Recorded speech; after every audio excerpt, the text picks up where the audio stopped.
જોઈ શકો છો ગાઈઝ, આપણે હાંડવાનું રાત્રે પલાળી દીધું હતું. તો 3 વાટકી ચોખા હતા અને 1 વાટકી ચણાની દાળ છે. તો આખી રાત પલળી ગયું છે. તો સરસ પલળીને એકદમ ફૂલી ગયું છે. તો આપણે એને મિક્સર જારમાં પીસી લઈશું અને રફ પીસવાનું છે, એકદમ લીસું નથી પીસવાનું.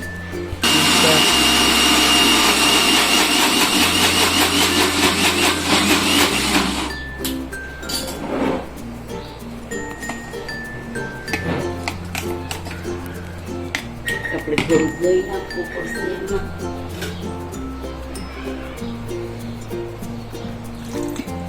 એટલે આપણે છાશ નાખીને પલાળ્યું છે. હાંડવો ખાટો હોય એટલે એમાં છાશ જ નાખ્યું છે, પાણી નાખ્યું જ નથી.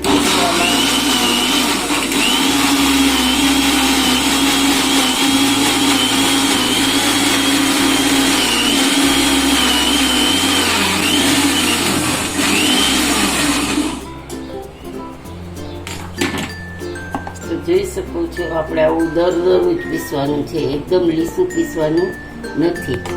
તો આપણું આ પીસાઈને રેડી થઈ ગયું છે. એકવાર જરા કાંટો મરાવી દઈએ.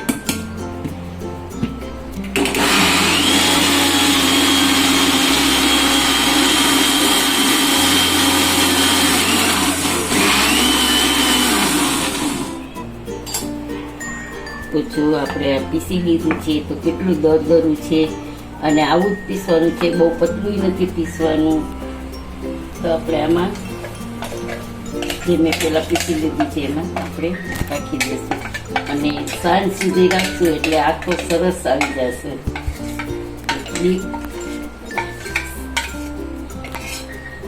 ગાઈઝ, આપણે હાંડવાનું રાતે પલાળી દીધું હતું. 3 વાટકી પરથી જૂતા લઈ. કિચનમાં આપ સૌનું હાર્દિક સ્વાગત છે. તો આજે આપણે બનાવવાના છે ગુજરાતીની ફેવરિટ આઈટમ હાંડવો. તો આજે આપણે બનાવવાના છે વેજીટેબલ હાંડવો. તો જોઈ લો તમે, આગળ આપણે બતાવ્યું હતું કે રાતે પલાળી લીધું હતું, સવારે પીસી લીધું હતું અને અત્યારે સાંજે 5, 5:30, 6 જુઓ તમે આખો કેટલો સરસ આવી ગયો છે.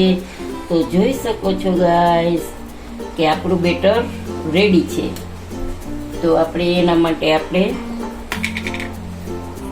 પહેલાં તો 2 ચમચી નિમક નાખશું, બરાબર. પછી એમાં નાખશું હળદર,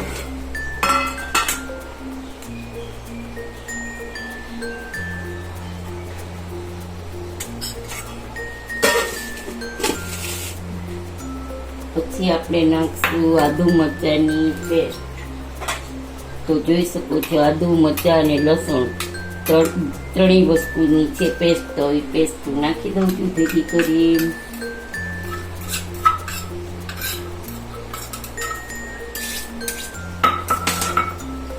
હવે આપણે બેટરને હલાવી દઈશું સરખી રીતે, એકદમ મિક્સ કરી દઈશું બધું.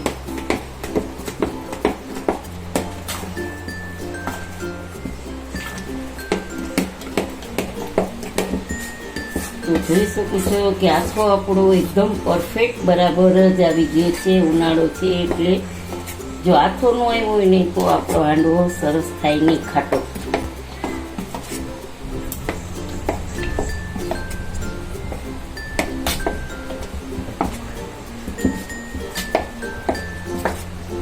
પછી આપણે થોડી હળદર નાખવી પડશે.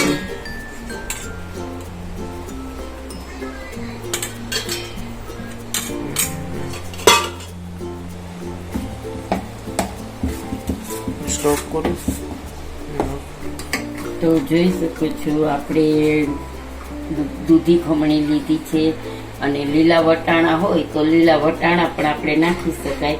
અને દૂધી ખમણીને મેં એનું પાણી કાઢી લીધું છે, નહીંતર આપણું બેટર ઢીલું થઈ જાય તો હાંડવો પરફેક્ટ નહીં બને.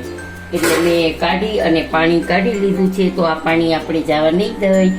થેપલાનો લોટ કે ભાખરીનો લોટ કે રોટલીનો લોટ બાંધવામાં ઉપયોગ લઈ લઈશું, નહીં તો શાકભાજીમાં પણ આપણે નાખી દઈશું. તો આપણે આમ બાજુ ગેસની ફ્લેમ ચાલુ કરી દઈએ. એના માટે આપણે તેલ મૂકી દઈએ.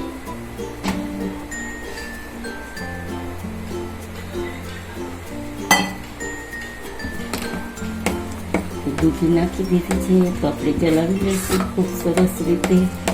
પછી જેટલું આપણે હાંડવો કરવો હોય એટલું બેટર આપણે અલગ એક નાની તપેલીમાં લઈ અને કરશું.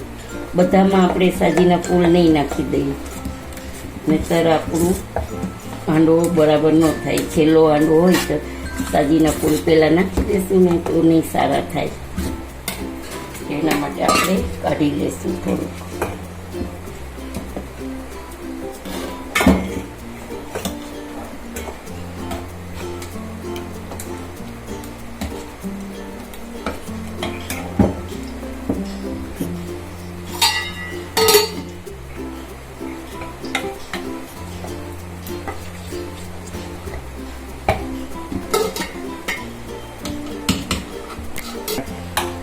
આપણે તો સાજીના ફૂલ છે ને એક નાની ચમચી આપણે નાખીશું. અને ખૂબ ફીટવાનું છે એટલે એકદમ સરસ પોચો અને આપણો હાંડવો ક્રિસ્પી થશે. તો જોઈ શકો છો આપણે સાજીના ફૂલ નાખીને એકદમ બધી બાજુથી ફેટી લીધું છે. તો આમ બાજુ આપણું તેલ પણ આવી ગયું છે.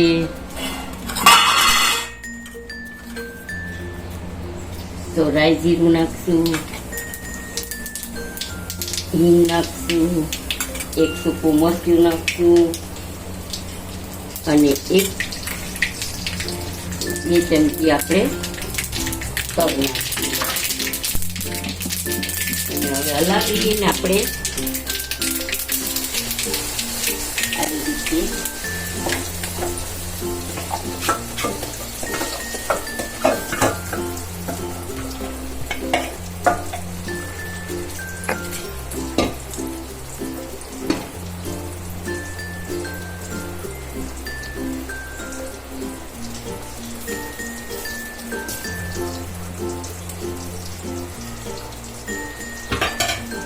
હવે આપણે એને ઉપરથી આપણે તલનું પડ બનાવવાનું છે.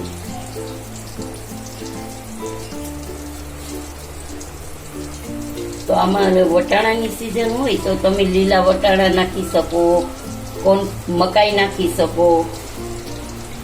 જેટલી વેજીટેબલ સબ્જી તમારે નાખવી હોય એટલી નાખી શકો. બટેટા ખમણીને નાખી શકો.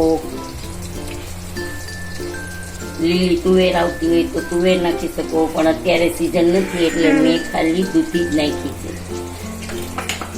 અને ઉનાળો છે તો દૂધી છે સારી ખાવામાં. તો હવે આપણે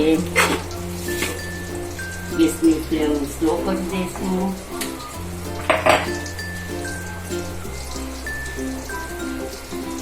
અને આપણે એને ઢાંકી દઈશું.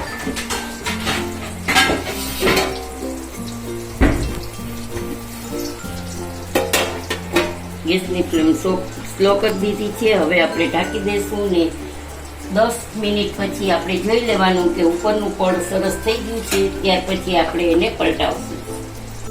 આપણું ઉપરનું પડ તૈયાર થઈ ગયું છે.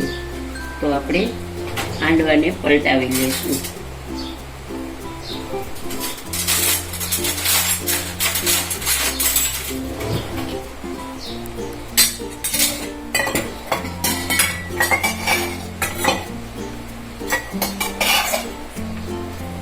ઉપરથી આપણે થોડું તેલ નાખી દઈશું. જોઈ શકો છો આપણો હાંડવો નીચેથી એકદમ ક્રિસ્પી થઈ ગયો છે. તો આપણે એને પલટાવી લઈશું.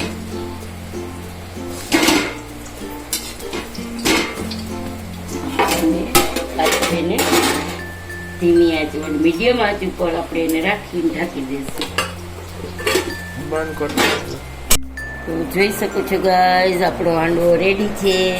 વેજીટેબલ હાંડવો તૈયાર છે. તો હવે આપણે પીસ કરીને ખાવાના રહેશે. ચટણી સાથે ખાઓ કે ચા સાથે ખાઓ, તમને જેની સાથે ફાવે તેની સાથે ખાઈ શકો છો. તો આજની રેસીપી કેવી લાગી તે મને જણાવશો. સબસ્ક્રાઈબ કરજો. ફોલો કરજો અને બેલ બટન પ્રેસ કરજો અને કોમેન્ટ બોક્સમાં જરૂર જણાવજો કે આજનો તમને આ હાંડવાની રેસીપી કેવી લાગી. Thank you. જય શ્રી કૃષ્ણ.